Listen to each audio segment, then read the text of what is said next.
How to clear cache on Spotify.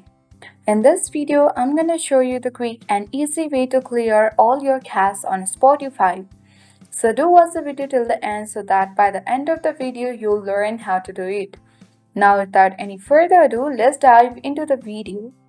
First of all, open the Spotify application whether on your PC or other devices like mobile. Then you have to simply sign into your Spotify account.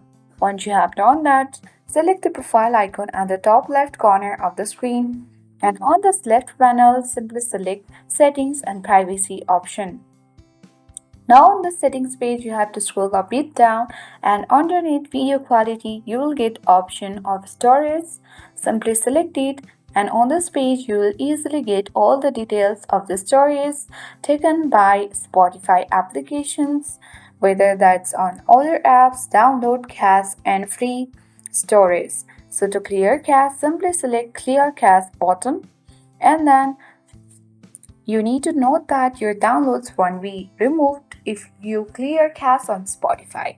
So let's click on this button, and then your all the cache will be cleared by one tap. So I hope this video was helpful for you. If it was, then make sure to hit the like button. If you are new, then subscribe to our channel for more updates.